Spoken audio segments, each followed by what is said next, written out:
दोस्तों जीअं त जेको बोट बिल्डिंग प्रोसेस आहे उन में बाक़ाइदा नंबर हूंदो आहे न, त इहो हिन वक़्तु नंबर जेको आहे अल गुलशन इम्तियाज़ जो 25,513 तक पहुतो आहे। अहिड़े तरीक़े सां ऐं जेकॾहिं माण्हू हेॾा हिन पासे हिकिड़ो ॿेड़ी ॾिसे थो त 24,913 बी मुख़्तलिफ़ इन जा नंबर आहिनि।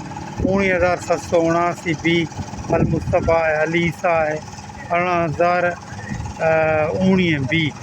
अहिड़े तरीक़े सां पंहिंजे ॿेड़ीअ जा नंबर जेके आहिनि हाणे फाइनली 25,500 या उन खां थोरो मथे पहुची चुका आहिनि। तो हिन पासे बोट बिल्डिंग थिए पई, नई जीअं ई नई ॿेड़ी ठहंदी आहे त उनजो नंबर अची वेंदो आहे।